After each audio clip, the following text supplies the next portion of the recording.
স্বপ্নের শহর লন্ডন পৃথিবীর সবচেয়ে সুন্দর এবং ঐতিহাসিক শহর। প্রতি বছর প্রায় 20 মিলিয়নেরও অধিক মানুষ এই লন্ডনে ঘুরতে আছে।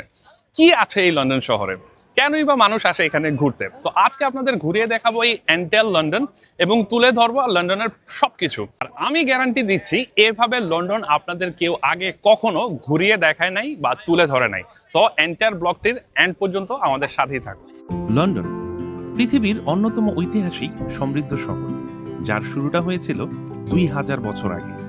খ্রিস্টাব্দ 43 সালে রোমান সাম্রাজ্যের সম্রাট ক্লডিয়াসের সৈন্যরা ব্রিটেনে এসে থ্যামস নদীর তীরে একটি ছোট্ট বাণিজ্যিক শহর প্রতিষ্ঠা করে, যার নাম ছিল লন্ডনিয়া। আর তাই আজকের লন্ডন। আর এখান থেকেই ব্রিটিশরা শাসন করেছে সারা বিশ্ব, যা ছিল ব্রিটিশ সাম্রাজ্যের রাজধানী। এক পাশে হাজারো বছরের পুরনো হিস্টোরিক্যাল ল্যান্ডমার্ক, অপর পাশে মডার্ন সিটি। ইতিহাস আর আধুনিকতার মেলবন্ধনের এই লন্ডন সবার কাছে আজ এক স্বপ্নের শহর। লন্ডন নিয়ে আমাদের অনেক কৌতূহল। আজ আমরা আপনাদের ঘুরিয়ে দেখাবো সম্পূর্ণ লন্ডন শহর এবং তুলে ধরবো এর ইতিহাস, যা আগে এভাবে কেউ দেখায়নি। সো এক নজরে সম্পূর্ণ লন্ডনটি দেখতে ভিডিওটি স্কিপ না করে শেষ পর্যন্ত দেখুন। সো আজকে আমরা আমাদের জার্নি শুরু করছি লন্ডনের দক্ষিণ পূর্ব অঞ্চল, যাকে গ্রিনিচ পার্ক বলা হয়। এই গ্রিনিচ পার্ক থেকে আমাদের জার্নি শুরু করছি।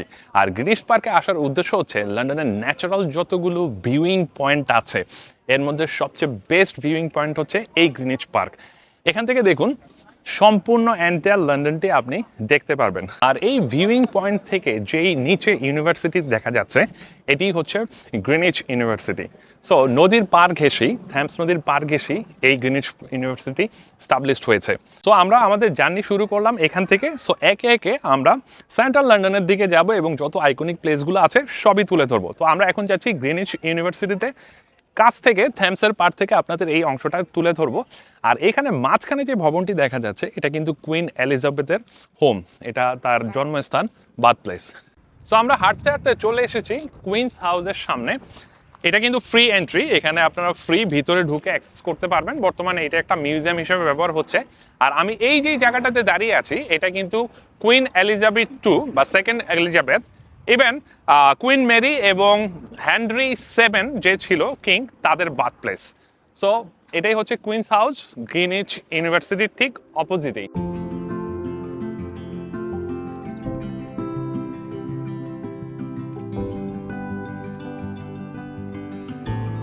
দেখুন এক পাশে সেন্ট্রাল লন্ডনের ভিউ, পিছনে থ্যামসের ভিউ, আর ঠিক তার কোল ঘেঁষেই গড়ে উঠেছে এই সম্পূর্ণ গ্রিনিচ ইউনিভার্সিটি। লন্ডনের যতগুলো ইউনিভার্সিটি আছে, এর মধ্যে সবচেয়ে সুন্দর ইউনিভার্সিটি হচ্ছে এই গ্রিনিচ ইউনিভার্সিটি। এক পাশে আপনারা পেয়ে যাবেন থ্যামস নদীর মনোরম দৃশ্য, আরেক পাশে দূরেই দেখতে পারবেন রয়্যাল অবজারভেটরি টাওয়ার এবং গ্রিনিচ পার্ক। সো এই গ্রিনিচ পার্ক, গ্রিনিচ ইউনিভার্সিটি এবং রয়্যাল অবজারভেটরি টাওয়ার থেকে শুরু করে এখানে অনেক কিছু দেখার আছে। ঠিক পাশেই কাটের শার্ক একটি মিউজিয়াম আছে, আর তার পাশে রয়েছে গ্রিনিচ মার্কেট। সো আপনারা যারা এখানে আসবেন, তারা এই সবগুলো জিনিস একসাথে উপভোগ করতে পারবেন। তো চলুন আমরা এখন চলে যাব আমাদের নেক্সট ডেস্টিনেশন, ক্যানারি হোয়ার্ফ, লন্ডনের সবচেয়ে বড় বিজনেস হাব যেটা। Let's go. ক্যানারি হোয়ার্ফ লন্ডনের অন্যতম ফাইন্যান্সিয়াল ডিস্ট্রিক্ট। একসময় এটি ছিল বিশ্বের ব্যস্ততম ডকল্যান্ডস এলাকার অংশ, যেখানে জাহাজে করে বিভিন্ন দেশ থেকে পণ্য আমদানি ও রপ্তানি করা হতো। 1980-র দশকে এলাকাটি আধুনিকভাবে পুনর্গঠন করা হয় এবং আজ এটি বিশ্বের অন্যতম গুরুত্বপূর্ণ ব্যবসা ও অর্থনৈতিক কেন্দ্র। এখানে অনেক আন্তর্জাতিক ব্যাংক, বহুজাতিক কোম্পানি এবং আকাশছোঁয়া ভবন রয়েছে, যার মধ্যে ওয়ান কানাডা স্কোয়ার দীর্ঘদিন যুক্তরাজ্যের সবচেয়ে উঁচু ভবনগুলোর একটি ছিল। বর্তমানে ক্যানারি হোয়ার্ফ আধুনিক স্থাপত্য, শপিং, রেস্টুরেন্ট এবং সুন্দর নদীর পাশের পরিবেশের জন্য অনেক জনপ্রিয়। লন্ডনের যতগুলো হাই রেস্ট বা স্কাই স্কেপার বিল্ডিংগুলো আছে, এগুলো কিন্তু সব এই অঞ্চলেই, মোস্ট অফ দেম এই অঞ্চলেই গড়ে উঠেছে। এখানে বিজনেসের পাশাপাশি এখানে রেস্টুরেন্ট রয়েছে, শপিং মল রয়েছে, আর এখানে সুন্দর পার্কের ব্যবস্থা রয়েছে। আপনারা এখানে বসে টাইম স্পেন্ড করতে পারবেন। তো লন্ডনে যারা আসেন, নর্মালি এই জায়গাগুলোতে অনেকেই আসা হয় না, যারা ট্যুরিস্ট, তারা অবশ্যই আসবেন, অবশ্যই দেখবেন যে লন্ডনের সবচেয়ে বড় বাণিজ্যিক এলাকা, পাশাপাশি এখানে শপিং থেকে শুরু করে পার্ক। আর আরেকটা মেইন অ্যাট্রাকশন হচ্ছে থ্যামস ভিউ। এই ক্যানারি হোয়ার্ফের পাশেই কিন্তু থ্যামসের একটি সুন্দর ভিউ আছে। চলুন ওই দিকের টাকা আপনাদের একটু ঘুরিয়ে দেখাই, আসুন।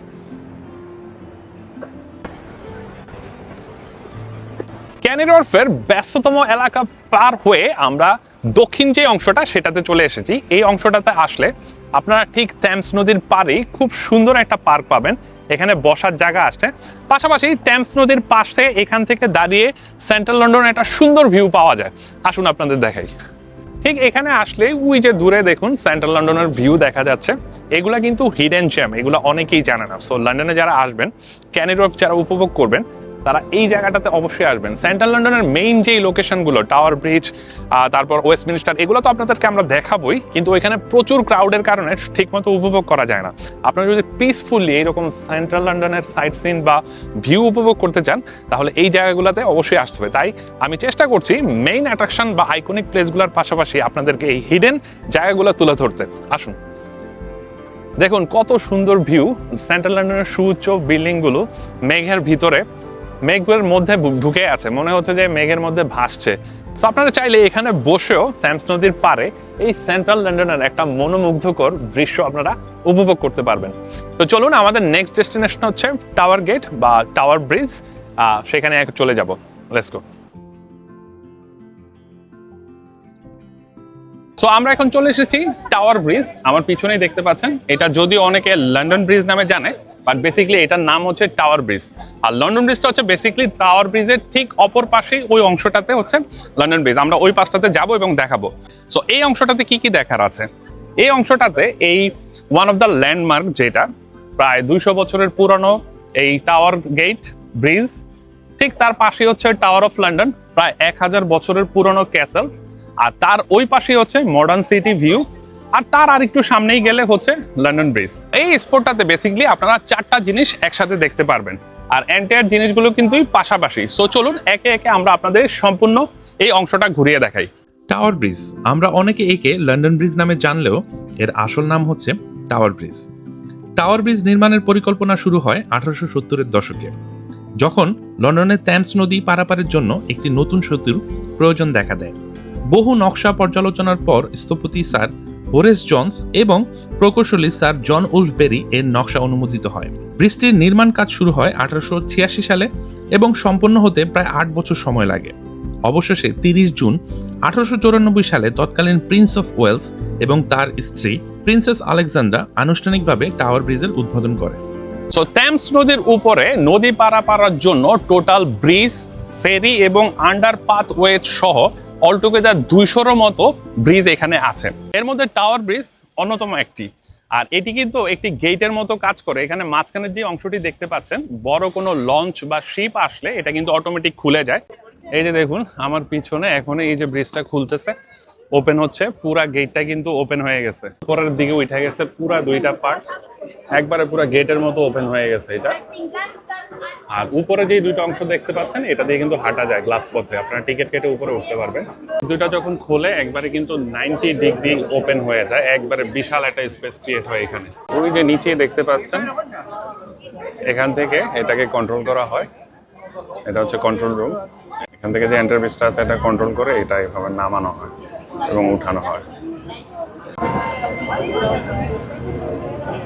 সো আমি এখন দাঁড়িয়ে আছি এই টাওয়ার ব্রিজের ঠিক মাঝখানে, আর এই জায়গাটা হচ্ছে লন্ডনের কেন্দ্রবিন্দু বলা চলে, কারণ এখানে দাঁড়িয়ে একসাথে আপনারা, আমি একটু দেখাই, আমার পিছনে হচ্ছে ক্যানারি ওয়ার্ফের ভিউ, আর এই পাশে আপনারা দেখতে পাচ্ছেন শার্টদের ভিউ, এই পাশে হচ্ছে মডার্ন সিটি, যেটা ব্যস্ততম এলাকা, ওয়ান অফ দ্য অলগেট ওই অংশটা, আর পাশেই হচ্ছে যেই 1000 বছরের পুরনো ক্যাসেল। তো এই জায়গাটাতে দাঁড়ালে আপনারা একটা 360 ভিউ পাবেন, এন্টায়ার যে লন্ডনের একটা সুন্দর ভিউ কিন্তু এখানে পাওয়া যায়। তো টাওয়ার ব্রিজ আমরা আপনাদের দেখালাম, এখন আমরা চলে যাব এই যে পাশেই যে ক্যাসেলটা দেখতে পাচ্ছেন, Tower of London. William the Conqueror এটা তৈরি করেছিল 1000 বছর পূর্বে, আর এটা নিয়ে আমরা একটা ব্লগও করেছি, আর এর মধ্যেই কিন্তু কোহিনূর লুকানো আছে। সো এটাও আমরা ওই ব্লগে দেখিয়েছি। তো আমরা আপনাদের এখন এই অংশটা ঘুরিয়ে দেখাবো। Let's go. So tower of bridge থেকে আমরা নিচে এই সিঁড়ি পথে নেমে আসলেই এটাই হচ্ছে টাওয়ার অফ লন্ডন, যে ক্যাসেল 1000 বছর পুরনো, আর যার ভিতরে কোহিনূর লুকানো আছে, তার এন্ট্রান্স। চলুন ভিতরে যাই।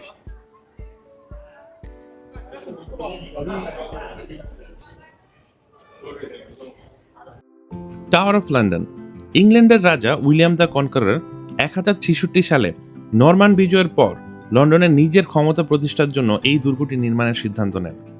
এই দুর্গের মূল অংশ, যা হোয়াইট টাওয়ার নামে পরিচিত, তার নির্মাণ কাজ শুরু হয় 1078 সালে। পরবর্তী কয়েক শতকে বিভিন্ন রাজা এই দুর্গটি সম্প্রসারণ করেন এবং এটি একটি শক্তিশালী দুর্গ, রাজপ্রাসাদ, অস্ত্রাগার এবং কারাগার হিসেবেও ব্যবহৃত হয়। বিশেষ করে মধ্যযুগে এটি ছিল রাজনৈতিক বন্দীদের একটি গুরুত্বপূর্ণ কারাগার, যেখানে অনেক বিখ্যাত ব্যক্তি বন্দী ছিলেন, যেমন আল বোলিন এবং sir Walter rally. Tower of London শুধু কারাগার হিসেবেই নয়, বরং রাজকীয় ধনসম্পদের ভাণ্ডার হিসেবেও ব্যবহৃত হয়েছে। বর্তমানে এখানে সংরক্ষিত রয়েছে বিখ্যাত ক্রাউন জুয়েলস, যা ব্রিটিশ রাজতন্ত্রের প্রতীক। এছাড়াও এই স্থাপনাটি একসময় চিড়িয়াখানা, মুদ্রা তৈরির স্থান এবং প্রশাসনিক কেন্দ্র হিসেবেও ব্যবহৃত হয়েছে। শতাব্দীর পর শতাব্দী ধরে এটি ব্রিটিশ ইতিহাসের গুরুত্বপূর্ণ ঘটনাগুলোর সাক্ষী হয়ে আছে। বর্তমানে টাওয়ার অফ লন্ডন একটি জনপ্রিয় পর্যটন কেন্দ্র এবং ইউনেস্কো বিশ্ব ঐতিহ্যবাহী স্থান হিসেবে স্বীকৃত। এটি ব্রিটিশ ইতিহাস, সংস্কৃতি এবং স্থাপত্যের এক অনন্য নিদর্শন, যা প্রতি বছর লাখো দর্শনার্থীকে আকর্ষণ করে। দেখুন, ঢুকতে একটা অন্যরকম ভাইব। এই যে নিচে সেই হাজারো বছরের পুরনো পাথরের রাস্তা এখনো অক্ষুণ্ণ অবস্থায় আছে, আর এই যে প্রাচীরগুলো থেকে শুরু করে গেট, সবকিছু একটা অন্যরকম সেই পুরনো হাজারো বছরের পুরনো ভাইব আছে এখানে। আসুন।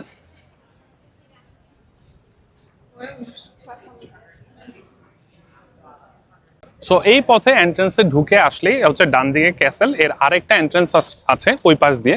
আর ঠিক দেখুন, টাওয়ার ব্রিজের পাশেই হচ্ছে কিন্তু এই অংশটি, অনেক সুন্দর একটা জায়গা। আর এই যে ক্যাসেলটা আছে, ক্যাসেলটাতে ঢুকতে বা টিকিট কাটতে আপনাদের 35 পাউন্ড লাগবে যারা অ্যাডাল্ট। অনলাইনে চেক করতে পারেন, মাঝে মাঝে 35 অথবা 37 এইরকম নেবে। আর যারা কিডস আছে তাদের প্রাইস একটু কম আছে, আমি প্রাইসটা অনলাইনে স্ক্রিনে দিয়ে দেবো। আর এখানে যারা ইউনিভার্সাল ক্রেডিটে আছেন, তারা যদি অনলাইনে আগে থেকে বুক করেন, তারা কিন্তু অনলি 1 পাউন্ড পে করে এখানে আসতে পারবে। আর আরেকটা মজার ব্যাপার দেখুন, এই এন্টায়ার অংশটা নিয়ে, এই ক্যাসেলটা নিয়ে কিন্তু আমরা একটা সম্পূর্ণ ভিডিও করেছি, যে কোহিনূর নিয়ে যে ভিডিওটা আমাদের আছে ওটা আপনারা দেখে নেবেন। আমরা আজকে ভিতরের অংশটা দেখাচ্ছি না, বাইরে থেকে দেখাচ্ছি, বাট ভিতরের অংশটা আপনারা আমাদের ওই ভিডিওতে দেখে নেবেন। দেখুন, এই জায়গাতে অন্যরকম একটা ভাইব। দেখুন, হাজার বছরের পুরনো ক্যাসেল, তার পাশেই দেখুন ওই যে সেই মডার্ন সিটির একটা ভিউ দেখা যাচ্ছে। আর এখানে দাঁড়িয়েই আপনারা ঠিক পাশেই এই টাওয়ার ব্রিজের যে ভিউটা সেটা দেখতে পাচ্ছেন। তো বেসিক্যালি এই জায়গাটাতে আসলে আপনারা একসাথে 3টা জিনিস দেখতে পারবেন। অনেক চমৎকার একটা জায়গা, আর ট্যুরিস্টদের বেস্ট অ্যাট্রাকশন, এখানে সবাই আসে। তো দেখুন, আমার পিছনে যে গাছগুলো দেখতে পাচ্ছেন, এগুলো হচ্ছে সেঞ্চুরি ট্রি। সেঞ্চুরি নাম হওয়ার কারণ হচ্ছে এগুলো কিন্তু শত শত বছর ধরে বাঁচে, আর এই দুইটা গাছের বয়স আছে প্রায় শতাধিক। আর তার মাঝখানেই যে অংশটি দেখতে যাচ্ছেন, রয়্যাল আর্মার্স, এগুলো কিন্তু পূর্বে ব্রিটিশরা যুদ্ধের সময় যে কামানগুলা ইউজ করতো, যার মাধ্যমে গোলা বারুদ নিক্ষেপ করতো, তার কিছু স্যাম্পল কিন্তু এখানে দেওয়া আছে। আর এগুলা কিন্তু শত শত বছর, এটা হচ্ছে মিড 18th সেঞ্চুরি, প্রায় 150 বছরের পুরনো একটা কামানের স্যাম্পল কিন্তু এখানে দেওয়া আছে। এরকম অনেক কামান থেকে শুরু করে গোলা বারুদের স্যাম্পল এখানে বাইরে দেওয়া আছে, এগুলো আপনারা আসলে এখানে দেখতে পারবেন। সো এই টাওয়ার অফ লন্ডন ক্যাসেল দেখতে প্রতিদিন হাজারো টুরিস্ট আসে এখানে। সো আপনারা যারা সামার টাইমে এই টাওয়ার অফ লন্ডন ক্যাসেলটা দেখতে আসবেন, তারা কিন্তু অনলাইনে আগে থেকেই বুক করে রাখবেন, কারণ সামার টাইমে কমপ্লিটলি প্যাক থাকে। আপনারা চাইলেও টিকিট অ্যাডভান্স বা 2-1 দিন আগে বা 1 সপ্তাহ আগে চাইলে পাওয়া যায় না। সো আগে থেকে আপনারা বুক করে রাখবেন, প্রি প্ল্যান করে রাখবেন। আর এখানে এসে ওয়াকিং টিকিট পাওয়া একটু টাফ হয়ে যায়, সো বেটার আপনারা অনলাইনে আগে থেকে বুক দিয়ে রাখবেন। কারণ আমার পিছনেই দেখতে পাচ্ছেন, এই অংশটা থেকে শুরু করে এই অংশটা হিউজ একটা মানুষ আসে এখানে দেখার জন্য। যেহেতু আমি বলেছি এটার মধ্যে কোহিনূর সহ অনেক মূল্যবান সম্পদ সংরক্ষিত আছে, আর যেহেতু এটা একটা 1000 বছরের পুরনো ক্যাসেল, অনেক ইতিহাস আছে এখানে, যেটা আমরা অন্য ভিডিওতে তুলে ধরেছিলাম। তো আপনারা যারা এটা দেখতে আসবেন, অবশ্যই আগে থেকে অনলাইনে টিকিট কেটে আসবেন। চলুন আমরা সামনের দিকটাতে যাই, লেটস গো। সো এই অংশটাতে আপনারা টাওয়ার অফ লন্ডনের পাশাপাশি নদীর ওই পারে যেই টলেস্ট বিল্ডিংটা দেখা যাচ্ছে, এটা হচ্ছে শার্ড। এটা হচ্ছে ইউনাইটেড কিংডমের সবচেয়ে উঁচা বিল্ডিং, এটা প্রায় 90 তালা। এর 75 তালা পর্যন্ত উঠা যায়, 65 I think, 65 to 75 to general পিপলের অ্যাক্সেস আছে। এখানে অনেক রেস্টুরেন্ট আছে, সেখানে আপনারা বুকিং দিয়ে এই উপরের টপ ভিউটা এনজয় করতে পারবেন এবং ডিনার অথবা লাঞ্চ করতে পারবেন। সো এখানে আসলে ঠিক তার পাশেই হচ্ছে এই শার্দের ভিউটা আপনারা পেয়ে যাবেন। সো আসুন অন্য অংশটাতে যাই। সো আমাদের এই অংশটাতে Tower Bridge, Tower of London castle, Shard এবং লন্ডন ব্রিজ, এই অংশগুলো আপনাদের দেখালাম। এখন আমরা চলে যাব সেন্ট পলস ক্যাথিড্রাল, যেটা ইউনাইটেড কিংডমের ওয়ান অফ দ্য লার্জেস্ট এবং যার রয়েছে 1400 বছরের পুরনো এক ইতিহাস। ঠিক থ্যামস নদীর পাড়েই গড়ে তোলা হয়েছিল এই সেন্ট পলস ক্যাথিড্রাল। চলুন সেখানে আপনাদের এখন নিয়ে যাব, লেটস গো। আর যারা আপনারা এই রেড ট্যুর বাসগুলোতে উঠতে চান, যেগুলো লন্ডন ট্যুর বাস আপনাদের লন্ডন ঘুরিয়ে দেখায়, আপনারা এই ঠিক টাওয়ার অফ লন্ডন যে ক্যাসেল আছে, ক্যাসেলের পিছনেই হচ্ছে এই অংশটা, এখান থেকে আপনারা টিকিট কেটে ঘুরতে পারবেন। আর যেহেতু আমি বলেছি যে আমি আপনাদের শর্টকাট ট্যুর দেখিয়ে দিচ্ছি কিভাবে ট্রাভেল করতে হয় স্বল্প খরচে, তো আমাদেরকে ফলো করুন। আর যারা আপনারা মনে করেন যে না আর একটু রিল্যাক্স ভাবে আপনারা ওদের দায়িত্বে ঘুরতে চান, তারা এখান থেকে আপনারা কাটতে পারেন। টাওয়ার অফ লন্ডন থেকে এই পিছনেই বাস স্টপ যেটা আছে TA, এখান থেকে 15 বাসে করে আমরা এখন যাব সেন্ট পলস ক্যাথিড্রাল। এখান থেকে 10 থেকে 15 মিনিটের মতো লাগবে। আপনারা ওই সেম ট্রাভেল কার্টে টাচ করে এখানে করতে পারবেন। এখান থেকে এই ডাইরেকশনে just 10 to 15 minutes, 15 number bus. So let's go. Saint Paul's Cathedral লন্ডনের অন্যতম বিখ্যাত ঐতিহাসিক গির্জা। 1666 সালে গ্রেট ফায়ার অফ লন্ডনে আগের যে গির্জাটা ছিল তা ধ্বংস হয়ে যায়। এরপর বিখ্যাত স্থপতি স্যার ক্রিস্টোফার র্যান নতুন ক্যাথিড্রালের নকশা করেন। এর নির্মাণ কাজ শুরু হয় 1675 সালে এবং 1710 সালে এটি সম্পন্ন হয়। দ্বিতীয় বিশ্বযুদ্ধের সময়ও এটি অক্ষত ছিল এবং লন্ডনের সাহস ও দৃঢ়তার প্রতীক হয়ে ওঠে। বর্তমানে এটি যুক্তরাজ্যের অন্যতম গুরুত্বপূর্ণ ধর্মীয় এবং ঐতিহাসিক স্থাপনা এবং প্রতি বছর লাখো লাখো পর্যটন এখানে ভ্রমণ করতে আসেন। সো আমি এখন দাঁড়িয়ে আছি মিলেনিয়াম ব্রিজের উপর, আর ঠিক তার পাশেই হচ্ছে এই সেন্ট পলস ক্যাথিড্রাল। এটা শুধুই ধর্মীয় গির্জাই নয়, এটা হচ্ছে ইতিহাস, সংস্কৃতি এবং স্থাপত্যের প্রতীক। 1400 বছরের ইতিহাস নিয়ে দাঁড়িয়ে আছে এই সেন্ট পল চার্চ। এর রয়েছে একটা বিশাল ইতিহাস। আর এই যে জায়গাটাতে দাঁড়িয়ে আছি, আপনারা বাসে করে এসে সেন্ট পলস ক্যাথিড্রাল যে স্টপটা আছে সেখানে নামে হাতের লেফটে হেঁটে আসলে এই মিলেনিয়াম ব্রিজটা দেখতে পারবেন। আর বেসিকলি এই ব্রিজটা আপনি দেখুন, এখান থেকে কিন্তু ওই যে টাওয়ার ব্রিজ দূরে দেখা যাচ্ছে, আর কতগুলো অসংখ্য ব্রিজ আছে এখানে দেখুন, এই পাশ, এইটা এবং ওই পাশ অসংখ্য ব্রিজ রয়েছে।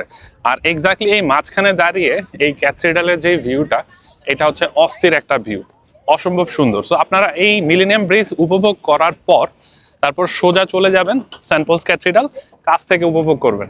চলুন আমরা সেন্ট পলস ক্যাথিড্রাল আপনাদের ঘুরিয়ে দেখাই। Let's go. অসম্ভব সুন্দর একটা সেন্ট্রাল লন্ডনের ভিউ, আর সামনে এই ক্যাথিড্রাল, চমৎকার একটা জায়গা। আপনারা অবশ্যই এই জায়গাটাতে আসবেন। সেন্ট পলস ক্যাথিড্রালের পাশাপাশি এই মিলেনিয়াম ব্রিজের সৌন্দর্য উপভোগ করবেন। আর রাতে কিন্তু এটা আরো সুন্দর, যে আপনারা যদি রাত সন্ধ্যার দিকে আসেন সেই ক্ষেত্রে সন্ধ্যাটাও উপভোগ করতে পারবেন।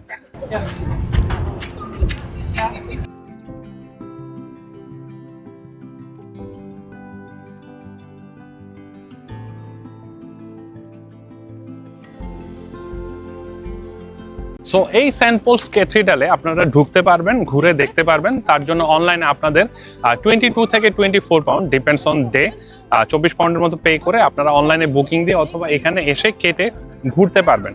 আর এটা অলমোস্ট এভরিডেই খোলা থাকে, সকাল 8:30 থেকে বিকাল 4:30 পর্যন্ত। আর ওয়েডনেসডেতে 10:30 থেকে 4:30, আর সানডেতে এখানে প্রেয়ার হয়। আর সানডেতে সকাল 8:30 থেকে 6টা পর্যন্ত এটা খোলা থাকে। সো অলমোস্ট প্রতিদিনই এটা খোলা থাকে, আপনারা এসে ভিতরে ঘুরতে পারবেন। চলুন আমরা ওই পাশটাতে যাই। Let's go. সো এটা হচ্ছে সেন্ট পলস ক্যাথিড্রালের মেইন এন্ট্রেন্স, প্রধান ফটক। দেখতেই পাচ্ছেন বিশাল একটা চার্চ। আর পিলারগুলা যদি দেখুন, এর স্থাপত্য শৈল্পী যদি দেখুন, কত সুন্দর কারুকাজ এবং কত সুন্দরভাবে করা। চলুন একটু কাছ থেকে আপনাদের দেখাই। Let's go. আপনারা ঢুকতেই এখানে এই যে হাতের রাইটে একটা মনুমেন্টের মতো ক্রিয়েট করা হয়েছে, ওদের সেই প্রাচীন নিদর্শন। আর এখানে এদের যে পিলার গুলা দেখতে পাচ্ছেন, বিশাল বিশাল এক একটা পিলার। ক্যামেরায় কতটুকু বোঝা যাচ্ছে আমি জানি না, কিন্তু ইন রিয়েলিটি এটা অনেক বিশাল। আসুন।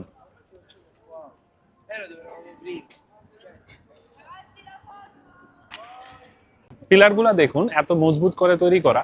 প্রায় এখানে টোটাল 10টা পিলার আছে, আর এর পিছনে পিলার আছে ফ্রন্ট এন্ট্রান্সে। আর এগুলা কাছ থেকে না দেখলে বুঝবেন না কত সুন্দর এদের শৈল্পিক নিদর্শন। আর উপরে যে হাতের কাজ করেছে, হাতে করা কাজগুলা অসম্ভব সুন্দর। যারা টিকিট কেটে আসবেন, টিকিট কেটে আসলে এই এন্ট্রান্সের ভিতরে প্রবেশ করতে পারবেন। আর এইদিকে যদি আসেন, একটু দেখাই আপনাদের, এর যে কাজ, কারুকাজ, পুরা মার্বেল পাথরে তৈরি করা এই এন্টায়ার ফ্লোরস এবং সিঁড়িগুলা অনেক সুন্দর। একটু উপরে আসো দেখাই। দেখুন এদের ফ্লোর মার্বেল পাথরের ফ্লোর তৈরি করা, কত সুন্দর এবং নিখুঁত ভাবে তৈরি করা। দেখতে অনেকটা দাবার বোর্ডের মতো দেখতে। আর এই যে বিশাল ডোর, এন্ট্রেন্সটা বিশাল, এটা প্রায় 2 তলা বিল্ডিং এর মতো হবে, তার চেয়ে অধিক হবে। আর ঠিক বরাবর উপরে যদি তাকান, এই যে সিলিং এর মধ্যে কত সুন্দর নকশা করেছে, নিদর্শন করেছে, অসম্ভব সুন্দর। আর আমি যেহেতু বলেছি পিলারের পিছনেও পিলার আছে, এই যে দেখুন বড় বড় পিলার, এবং প্রত্যেকটা পিলার এত নিখুঁত ভাবে মার্বেলের তৈরি করা, এখানে কাছ থেকে না এসে দেখলে আপনি বুঝতে পারবেন না। এই যে দেখুন এই পাথরগুলা, এগুলো কিন্তু পাথর এবং মার্বেল পাথরের কত নিখুঁত ভাবে হাতে খোদাই করা তৈরি করা হয়েছে, অসম্ভব সুন্দর। আর যেহেতু আমি বলেছি উপরের এই সিলিং গুলাতে দেখুন, এই পাশটাতেও বেশ কিছু তাদের হাতে তৈরি নিদর্শন, এবং পাথরগুলো এবং ওয়ালগুলো প্রাচীরগুলো দেখলেই বোঝা যাচ্ছে এগুলা যে শত শত বছর পুরনো। কিন্তু শত শত বছরের পুরনো হলেও এটা কিন্তু অনেক মজবুত এবং সুন্দরভাবে তৈরি করা। Unbelievable, one of the best স্থাপত্য এই ইংল্যান্ডের মধ্যে। যতগুলা চার্চ আছে তার মধ্যে ওয়ান অফ দ্য বেস্ট এবং সুন্দর ক্রিয়েশন, সুন্দর চার্চ। সো এই ছিল সেন্ট পলস ক্যাথিড্রাল। সো এখন লাঞ্চের সময় হয়ে গিয়েছে, আমরা এখন লাঞ্চ করবো। আর লাঞ্চের জন্য আমরা এখন চলে যাব লন্ডনের বাঙালিপাড়া, হোয়াইট চ্যাপেল এরিয়া, যেটা আমরা বাঙালিপাড়া নিয়ে একটি ভিডিও করেছি, আপনারা দেখেছেন। সো বাঙালিপাড়াতে গিয়ে লন্ডনের সবচেয়ে বেস্ট যে বিরিয়ানিটা, কাচ্চি বিরিয়ানিটা, সেটা ট্রাই করবো এবং আপনাদের সাথে শেয়ার করবো। Let's go. তো আমরা চলে এসেছি লন্ডনের বাঙালিপাড়াতে, দেখতেই পাচ্ছেন হোয়াইট চ্যাপেল স্টেশন। আমরা এই লন্ডনের বাঙালিপাড়া নিয়ে একটি সম্পূর্ণ ব্লগ করেছি, এটা আপনারা অনেকেই দেখেছেন, আর যারা দেখেননি সেটা দেখে নেবেন। তো বেসিক্যালি এখানে বাংলাদেশি বা বাঙালি খাবারের জন্য যথেষ্ট রেস্টুরেন্ট রয়েছে। এন্টায়ার ইংল্যান্ড বা লন্ডনের মধ্যে যত বাংলাদেশি রেস্টুরেন্ট রয়েছে এর মধ্যে 80% রেস্টুরেন্টই কিন্তু এখানে গড়ে উঠেছে। তো হোয়াইট চ্যাপেলে আসলে আমার যেই দুইটা রেস্টুরেন্ট সবচেয়ে বেশি পছন্দ দেশি খাবারের জন্য, এক হচ্ছে কলাপাতা, আরেক হচ্ছে হাজি নান্না বিরিয়ানি। তো আজকে আমরা হাজি নান্না বিরিয়ানিতে এই পর্বে ট্রাই করব, এবং হাজি নান্না বিরিয়ানিতে দেশীয় যে সমস্ত কাচ্চি, ভুনা খিচুড়ি থেকে শুরু করে অনেক ধরনের খাবার আছে, এগুলো আজকে আমরা ট্রাই করব এবং আপনাদের সাথে শেয়ার করব। আর নেক্সট পর্বে, পর্ব 2-এ আমরা কলাপাতা রেস্টুরেন্টের খাওয়া দাওয়ার আপনাদের সাথে শেয়ার করব। তো চলুন হাজি নান্নার দিকে যাই, ওখানে খাওয়া দাওয়া করবো আর আপনার সাথে শেয়ার করবো। Let's go. সো আমরা হোয়াইট চ্যাপেল স্টেশন থেকে ওই পিছনে 5 মিনিট ওয়াকিং ডিস্টেন্স, আপনারা হোয়াইট চ্যাপেল স্টেশন থেকে বের হয়ে হাতের রাইটে 5 মিনিট হাঁটার পর ইস্ট লন্ডন যে মস্ক আছে তার একটু পরেই হাতের লেফটে পেয়ে যাবেন এই হাজি নান্না বিরিয়ানি। সো আমি যেহেতু বলেছি আমার one of the favourite restaurant, so আজকে আমরা হাজি নান্না বিরিয়ানিতে তাদের যে অথেন্টিক দেশীয় স্টাইলে যে কাচ্চিটা করে সেটা আমরা ট্রাই করব, এবং অন্যান্য যা জিনিস আছে সেগুলো আপনাদের সাথে তুলে ধরবো। আসুন। তো হাজি নান্না বিরিয়ানিতে আসলে ওনাদের একটু দেখায় আপনাদের, আমাদের দেশীয় যত স্টার্টার আছে, একবারে ফুচকা চটপটি থেকে শুরু করে সমোচা, চিকেন কাবাব, ল্যাম্ব কাবাব, বিরিয়ানির যত আইটেম আছে, মোরগ পোলাও, সব কিছুই আছে, এবং প্রাইসও মোটামুটি কম্পেয়ার টু রিজনেবল। এখানে আসলে অনেক ধরনের আইটেম আসছে, দেশীয় যত খাবার আছে, ভর্তা থেকে শুরু করে, আপনারা কেউ যদি দেশীয় আইটেম যেমন ভর্তা, মাছ, দেশীয় মাছ, শাকসবজি, ভাতের সাথে যে সমস্ত আইটেম আছে এগুলো খেতে পারবেন। কালা ভুনা, বিফ ভুনা, মোরগ পোলাও, ভুনা কিছু, এক কথায় দেশীয় অথেন্টিক। এখানে কিন্তু দেশীয় অনেক খাবার পাওয়া যায়, আমি বলেছি হোয়াইট চ্যাপেলে অনেক রেস্টুরেন্ট আছে, বাট এই জায়গাটা আসার উদ্দেশ্য হচ্ছে যেটা, এখানে আপনার খাবারের যে টেস্ট, আপনি বিয়ে বাড়িতে বলুন অথবা মেজবানি বা যেরকম একটা অথেন্টিক টেস্ট পুরান ঢাকার বলুন, সেই অথেন্টিক টেস্টটা কিন্তু আপনারা এখানে পাবেন। সো এখানে আজকে আমরা বেসিক্যালি অর্ডার দিচ্ছি এখানের one of the signature dish, যেটা হচ্ছে কাচ্চি। আমরা কাচ্চি খাবো, সাথে স্বামী কাবাব খাবো, এবং আপনাদের সাথে শেয়ার করব। আর আপনারা এসে ট্রাই করে আমাদেরকে বলবেন, এটা যেহেতু বলেছি আমার ফেভারিট, তো আপনারা এসে ট্রাই করে বলবেন যে আপনাদের কেমন লাগে। তো আমাদের খাবার চলে আসছে, এখানে যেটা বলেছি আমার ফেভারিট কাচ্চি অর্ডার করেছি, সাথে এখানে যে স্বামী কাবাবটা একবারে দেশীয় স্টাইলের, দেশীয় স্বাদ, আর পাশাপাশি আমরা ম্যাঙ্গো লাচ্ছি আর বোরহানি অর্ডার করেছি। এখানে কাচ্চির প্রাইসটা আমি একটু বলে নিই, এখানে কাচ্চির প্রাইস পড়তেছে 11.95, মানে 12 পাউন্ডের মতো, অ্যাকর্ডিং টু পোর্শন এবং সাইজ ঠিক আছে। আর এটা বাংলা টাকা পড়তেছে 2000 টাকা, অবভিয়াসলি লন্ডন মধ্যে প্রাইস। আর কাবাবের প্রাইস পড়তেছে হচ্ছে 595, আর ম্যাঙ্গো লাচ্ছি পড়তেছে 395, আর এটা হচ্ছে 250। সো আসলে আমরা ট্রাই করি এবং আপনার সাথে শেয়ার করি। কাচ্চিতে এখানে দেখুন এই যে বড় সাইজের পিস আছে, কয়টা আছে দেখি। এখানে সাথে কিন্তু ডিম আছে একটা, আর এখানে এই আরেক পিস, আর এখানে আরেক আলু আছে। সো বেসিকলি এখানে হচ্ছে এই ছোট 2 পিস আর এই বড় 1 পিস আছে কাচ্চি। আর কাছের থেকে যদি একটু দেখাই, এখানে এই যে খাসিটা বা ল্যাম্ব হোয়াটএভার, এগুলো যথেষ্ট টেন্ডার অ্যান্ড সফট। এগুলো আসুন ট্রাই করুন, একবারে সফট। বিসমিল্লাহ।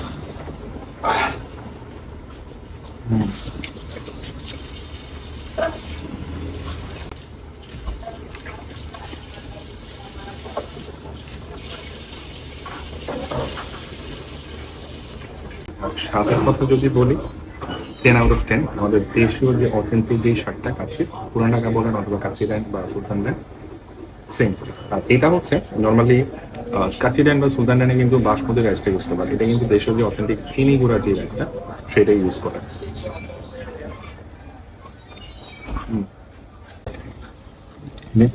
আর এটা হচ্ছে স্বামী কাবাব, এটা প্রাইস পড়তেছে 595, 2 পিস আসে। দেখুন ভিতরটা একটু দেখেন, একবারে ফুল অফ মিট, দেশীয় যেই স্বামী কাবাবটা হয় ঠিক সেম ওই রকম।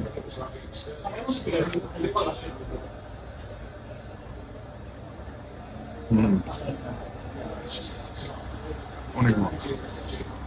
তো আমরা এখন কথা বলবো ইদ্রিস ভাই, উনি হচ্ছে এই নাহাজি নান্না বিরিয়ানির ফounder। তো ইদ্রিস ভাই কেমন আছেন? আলহামদুলিল্লাহ ভালো ভাই। আমি আপনার এখানে অলমোস্ট 10 বছর ধরে খাচ্ছি, আপনি জানেন আমাকে। তো বেসিক্যালি লন্ডনের বাইরে থেকে অনেকেই আসে আমাদের দেশীয় খাবার খেতে, বা আসলে অনেকেই আমাদের কাছে জানতে চায় চ্যানেলে যে দেশীয় খাবার হোয়াইট টেবল বা বাঙালি পাড়ায় কোন রেস্টুরেন্টটা বেটার। তো আমি যেটা করেছি যে আমি এই রেস্টুরেন্টে এর আগেও বলেছি আমার বাংলা পাড়া ভিডিওতে। তো আজকে খাবার খেয়ে আমার one of the favourite dish হচ্ছে এখানে কাচ্চি, সেটা শেয়ার করলাম। কাচ্চির স্বাদ তো মানে প্রতিদিনই বাড়তেছে এরকম, এরা মানে অস্থির। তো আপনারা এখানে কত বছর ধরে ব্যবসা করতেছেন? আসসালামু আলাইকুম ভাই। আমরা এখানে অ্যাকচুয়ালি মোর দেন 12 ইয়ার্স বাংলায় বলি এক যুগের বেশি হয়ে গেছে। হ্যাঁ। এবং আপনাদের যে শেফ, এই শেফ ভাই যে আমাদের বাংলাদেশি সবাই না, এবং তারা তো দেশ থেকেই আমাদের অ্যাকচুয়ালি আমাদের শেফরা আমরা বাংলাদেশের যে নামিবিয়ান যে মেন যাদের আছে পুরান ঢাকা, ওরা আমার রিলেটিভ আছে। আচ্ছা, এই জন্য আমার কাছাকাছি। হ্যাঁ। তো ওনাদের কাছ থেকে আমরা শিখে আনছি, দেন আপনারা 6 মান্থ তারে ওখানে রাখছি আমরা। তো এই হিসাবে আর কি উনি ইউকের আর কি, বাট ওখানে যে আমরা তাকে ট্রেন করে ওইটাই আমি যেটা বলেছি, হোয়াইট টেবলে কিন্তু অসংখ্য রেস্টুরেন্ট আছে, কিন্তু অথেন্টিক দেশীয় যে খাবারটা, পুরান ঢাকা বলেন বা আমাদের দেশীয় স্টাইলের স্বাদের যে খাবারটা এখানে আসলে পাবেন, এটা হচ্ছে আপনি আইসা ট্রাই করতে হবে। আপনারা যারা লন্ডনে ঘুরতে আসবেন, এটা আপনি একটু হোয়াইট টেবলে আসবেন। আমি লোকেশন বলে দিয়েছি, ইস্ট লন্ডন এই ইস্ট লন্ডনে পড়েছে হোয়াইট টেবল এরিয়াতে। তো এখানে আসলে আপনারা টাক্সির পাশাপাশি গুনা খিচুড়ি আছে, সব ধরনের কি কি আছে মেইনলি আমাদের মেইনলি এখানে হচ্ছে যেহেতু আপনি তো আমাদের একজন কাস্টমার, আর আপনি যেহেতু এমন না যে আপনি আমার প্রমোট করতেছেন, এটা বলা কি, এটা কিন্তু কোনো প্রমোশনাল ভিডিও না, এটা আমি অনেস্ট রিভিউ। আমি লং টাইম খাচ্ছি, এই জন্য আমি এটা শেয়ার যেহেতু আপনার ফিডব্যাকটা আপনার বন্ডে আসলে কি ধরনের আইটেম বলে আমাদের অ্যাকচুয়ালি আমাদের তো এটা তো পুরান ঢাকার ফুড। আর আমি স্পেশালি আপনার মাধ্যমে যারা আপনি বিয়ার সবাইকে বলবো যে আমরা তো আসলে মূলত বাঙালিরা সবাই বিরিয়ানি লাইক করি। তো আমাদের এটা রেস্টুরেন্টটা তো বিরিয়ানি, তো মূলত আমাদের বিরিয়ানি গুলাই বেশি। কারণ অনেক সময় দেখা গেছে কি আমাদের রেগুলার কাস্টমার যারা অনেক দূর দূরান্ত থেকে আসে, ইনকো তো মানে অনেকে আছে বার্মিংহাম থেকে আসে, ম্যানচেস্টার, অনেক বর্তমান থেকে আসে, তখন তারাই আপসেট হয়ে আসে। তো আমি আপনার মাধ্যমে যারা বিয়ার দেখবে সবাইকে এটা সাজেস্ট করবো যে অ্যাটলিস্ট আপনারা যদি লেটও আসেন, বাট আমাদেরকে জাস্ট কল করে যদি বুক করে রাখেন, আমরা আপনাদেরকে লন্ডনে যারা অথেন্টিক খাবার, লন্ডনের বিয়ে বাড়িতে নর্মালি কিন্তু অথেন্টিক খাবার খুব কম পাওয়া যায়। তো দেশীয় মোরগ পোলাও, রোজ, অথেন্টিক যে খাবারগুলো যদি আপনারা চান, ভাইয়ের সাথে কিন্তু কন্ট্যাক্ট করতে পারেন এবং অনেকে সেটা করে। তো থ্যাংক ইউ ভাই। আমাদের এখানে কিছু আছে ভালো অন্য অন্য আইটেম ফুল আছে, আপনি তো ট্রাই করছেন অনেকগুলো আইটেম আছে। কাস্টমার কোনটা বেশি চান? আমি এটাই বলবো যে যারা আসলে বিরিয়ানি লাভ করেন আর কি, বিরিয়ানি লাভার, মাছ কাচ্চি তো ট্রাই করবেন আর কি।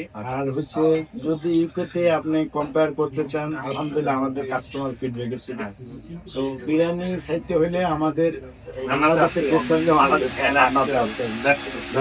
তো অবশ্যই আপনারা এখানে আসবেন, এখানে ট্রাই করবেন, আর খেয়ে আমাকে রিভিউ দেবেন, ফিডব্যাক জানাবেন কেমন লেগেছে। লন্ডনের আগামী পর্বটি দেখার আমন্ত্রণ জানিয়ে আজকের মতো এখানেই শেষ করছি। Till then, be happy at all time.